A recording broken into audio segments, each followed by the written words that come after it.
Um, so I was thinking about Paul's letter there and the story about the many body parts. And so I was thinking, you watch a little baby when they start to become aware of themselves and they all of a sudden realize they have a pinky. And it's just like, whoa, this is cool, dude. And of course, where does it go? But what's amazing for them, which I can do that. I can put my pinky in my mouth, but they'll take like their big toe and put it in their mouth. I cannot do that anymore. That does not work. But they're so amazed at their bodies. They think it's the coolest thing. And I thought about the parable that now it comes to us from Paul's writing and in the Corinthians, but it sounded to me so much like one of Jesus' stories. I bet if it's not one of the unrecorded gospel quotes that later gets recorded, because Jesus tells that whole story about, the board in your eye and the sawdust and this whole picture of people running around with 2x4s coming out of their eyes. And Jesus does these crazy little stories. And so there's this story, right, of like, if all of a sudden the body is nothing but a giant eye, just big eye. That's all it is. It's just an eye. Of course, it can't get anywhere. I guess it could roll. Is about all I could do, right? So what if the body? What would you think if the body was just an ear? If that's all you had was an ear, you could only hear, which means like you couldn't see where you were going, and you also didn't have any feet, so you couldn't get anywhere. And so that seems like a kind of a dumb idea. And I just think of our bodies, and we have such a body problem today in our culture. And different parts of our body we like and we don't like. And it is January, and people are like resoluting and going to gyms and losing weight and all kinds of stuff. When I was a child, and I still have it, and I hate it, there's this little right here on the top of my head, which I am not going to bend my head down so that you can see, because now the hair is gone, and so we can find this. But there's this little mole here. And back in the day, I went to the barber, Sammy Sunday. He had a giant cigar coming out of his mouth while I sat in his chair in the barber shop. And it was just, you just buzzed. That's all. That was the only, there's only one hairstyle in 1964.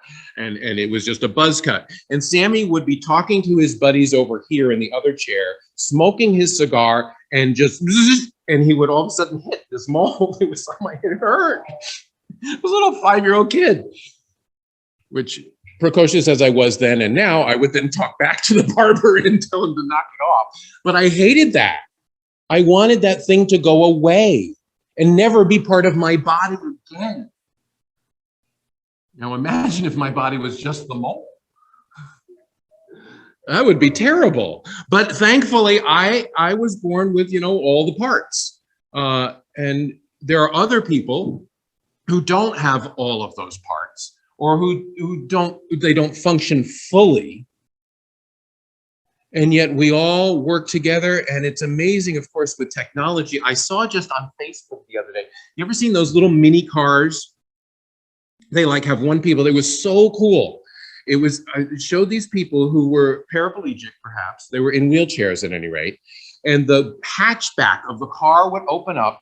They could just wheel themselves right in it, and it locked in so that then they were the driver. Nobody else could get in the car, but then it would close down, the ramp would close, and they could like go anywhere they wanted to go.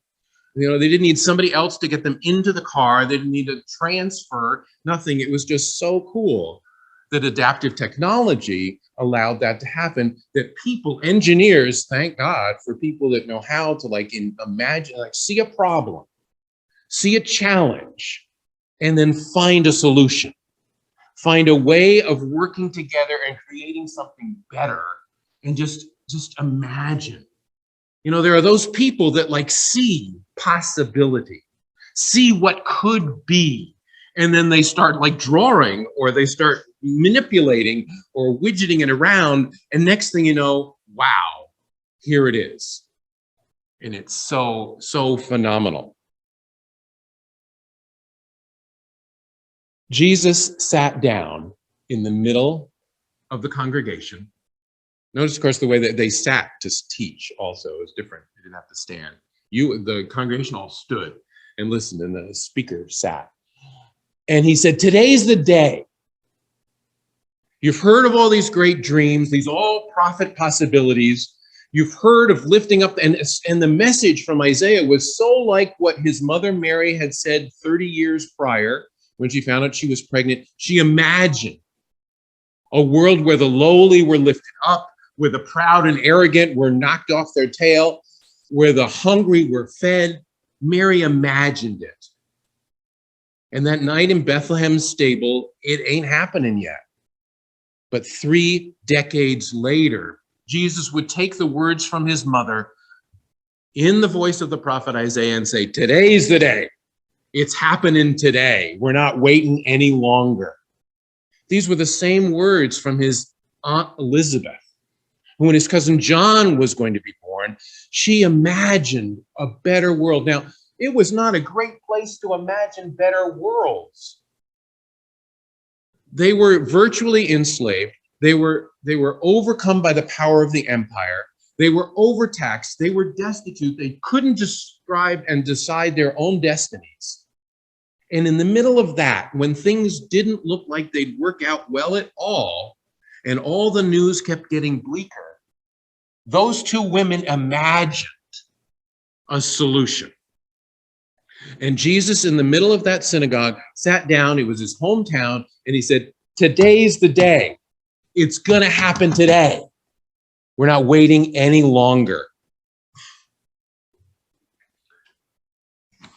I wonder, what is it that gets in somebody's head that instead of seeing only all the challenges, only all the impossibilities, only all the limitations, and says, there's a possibility? What is it in the story of people who are dealing with intense pain, or the story of people who have lost the ability to walk and the use of their limbs, that they decide that they're going to do the exercise, that they decide that they're going to struggle through the pain? Now, several years ago, I had meniscus surgery. Simple meniscus surgery on my knee, little zip, zip, zip in, clean things up, go. But I still remember the next day after I got home, and in our apartment complex, was one of those little recumbent bikes. I didn't even have to, I just sat down and I cried. There were tears coming out of my eyes as I just tried to pedal around one time. That's all I wanted to do, was pedal around once. And it was just pain. But I also knew I wouldn't be standing here today. I wouldn't be walking. I wouldn't be riding my bike all the way down the Mohawk Trail if I hadn't gone around that one painful, excruciating, unpleasant time. Because there was a hope. There was a dream. There was an imagination that it would start today, but there was a future when I would walk and run. And that was just meniscus surgery. There are those folks who have so many more challenges, and they either decide to go for hope and a vision of something that cannot be seen at the moment, or they give up. And if they give up, it just shrinks, atrophies, the dream dies, it goes away, and they're settled to be limited, and there is no solution. So I'm wondering, and as I continue to I keep looking back at those first century Christians, and they astound me. Okay, they liked this guy, this Jesus. He was impressive. He was a great speaker, really charismatic, and did some cool things. Dozens of healings, hundreds of feedings, thousands of them. Great sermons. But then he gets arrested, killed, and dies. And is gone. Resurrection, sure, comes back, great, but then he leaves again. Coming back, I'm coming back, but like nobody sees him come back. Why did they keep on? And then their own religious companions start persecuting them, arresting them, stoning them. Then the government comes against them, kicks them out of their houses and their lands, and refuses to let them have food or hold jobs or positions, and then sentences them to death, throws them to the lions. Why? What did they see? Why did they keep on going? There were other religions, there were other temples, there were other practices, there was the rest of their culture. Now we want to say, well, they had faith. They had a belief in God.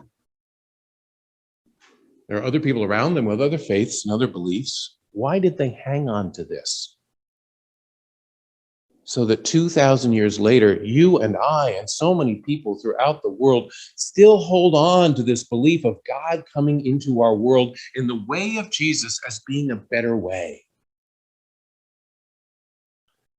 Today is the day, Jesus proclaimed.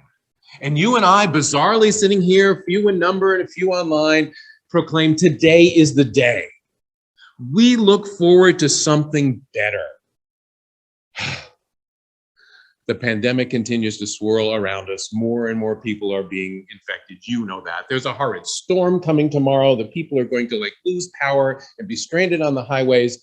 There's a whole worldwide movement of totalitarianism. Our own friends and neighbors are freezing on the streets in our own city. And that's the vision that's in front of us. And we say, what's the point? Let's just read a good book, curl up and stay home and forget it. But like folks who are faced with a challenge and a seeming disability, you and I bizarrely hold on to faith and hope and a flicker of a dream of something that we cannot see. And we say, today is the day. We believe now and here is the place and the possibility and the opportunity. It started with a 13-year-old single pregnant girl, Mary. Doesn't sound like life was going to turn out really well for her. But I wonder, friends, as we gather together in a community of faith, as we look forward to the days and months and the year that is before us, as you look forward to the calling of a new pastor, what do you see? What's your hope and your vision? So a vision statement is so powerful. A beloved journey to a beloved community is what you are bubbling up and grabbing a hold of. Dr. King, we will celebrate tomorrow that every school child can quote that I have a dream. Thank you, Steve, for finding that wonderful picture at the beginning of our service about the little black girl and the little black boy holding hands and walking off together, because that was certainly part of the way Dr. King described his dream. When our children were really little, we lived kind of in the hills above the city of Kingston in a very all-white community and neighborhood and school district. 13 miles to our east was the city of Kingston. And I was so glad that 2 or 3 things happened with my boys. One, there was a friend in our church who did English as a second language training. And she worked with an illegal immigrant from Mexico who did not speak English, but was cleaning houses and making way and had a little 4-year-old boy. And the little 4-year-old boy often needed to be occupied while the mom and our church lady were learning English. So our younger son was also 4 years old. So he would be taken to play with this Mexican immigrant's son. And that boy, those 2 boys from 4-year-old became fast friends. They've gone in different directions. The one fellow is now a rapper writer in New York City, and our son is a sheriff's agent, deputy, but they continue to keep in touch. The other thing that I did was the YMCA in the city of Kingston was in the middle of gang neutral territory. Had people from all the different walks of life, the mayor and the members of the gangs, and people of different colors and stripes and ethnicities and economic realities. And I wanted my kids to grow up in that multicultural experience. And I'm thankful that part of those early seminal experiences formed the young men that our boys have become. A vision of one world over another world. And it's the little seeds that we plant, it's the paintings that we make, it's the drawings that we create, it's the engineering and visioning that we have that creates the reality of the future. And what you and I are doing here coming up with a vision and coming up with painting the details of that vision are what can motivate us. Because it is certainly easy to say, 10, 15 people, small little budget, kind of a little deficit-y, we're working on endowment, how do we find a new pastor, where are we going in the city? I tell you, just like those first century Christians, just like Jesus that day, today is the day that you grab hold of a vision greater than the world you can see right now. Do you see it? Do you see here as a place where people are inspired? Where they sing songs and hear words and hear the good news, the good story about God's powerful transforming love. Where people come in who are exhausted from the world outside, and in here they find some rest. In here they find some welcome and some peace. You have been testifying. You have been telling the story of God working in transforming ways in your lives. We have been praying. The prayer time in this congregation has been phenomenal, as we have celebrated that God is alive and speaking and working and doing miracles. And we hold on to that and we live in it. Today is the day that God's promises are being fulfilled in you and in me and in this time and in this place and in tomorrow. Do we see a time in a city when we aren't wrestling with this problem of housing the homeless in the middle of freezing nights? In fact, when we are part of a greater solution, that they find the mental health and the economic health and the medical care that they need, so that living on the street is not a thing that has to be. And that we could be part of that solution and that communication with the powers that be and the stakeholders and the people in great need. Do you have a vision that we can join hands? Do you see it? With artists and artisans who are given the freedom to create and to display beauty and to inspire other people? Do you imagine the day when lesbian couples and gay couples and transgendered couples are gathering here and saying, thank you, God, for giving us life. And thank you, friends, for giving us a place where we are not maligned or shamed or abused, but are welcomed, and our families are celebrated? Can you imagine when the philanthropists and the wealthy sit together with those who have borrowed a coat, and together we say, God is good in our land? Can you imagine that here in this space, the people who can sing and people who can play music and people who can listen to music because they have ears are part of the same community of welcome and peace? Can you imagine that place where sparks of ideas start to smolder and the embers grow, and then others come and instead of pouring cold water on them, actually allow them to catch fire? Because you know that 11th commandment in the church is the most deadliest. We've never done it that way before. Wow. What a way to squash any possibility of anything ever different happening, of any solution ever coming to fore, of anybody else with a new idea, as crazy and half-cocked as it might be. People thought the Wright brothers were pretty nuts. They all remembered, what was the guy's name that tried to fly to the sun and his wings melted off? That was a bad idea. Thank you. Icarus, yes. But they thought it could happen. It can happen. Today is the day. With the help of God, we walk together. There is a United Church of Christ congregation in Birmingham, Alabama, that I want all of us to look at. They kind of jumped the gun on us, and they are the beloved community. That is their goal, that is their vision, and they purposefully surveyed the community and asked people, what are you looking for in a church? What would you really like? Because you know the greatest condemnation of the church is everybody out there thinks that every one of us in here are highly judgmental and condemnatory. and tell everybody they've done it wrong and they're bad. Usually when people walk into church, people also find churches as friendly. But to find the church as welcoming, as beloved, as affirming, as encouraging, as building up, that is transformative.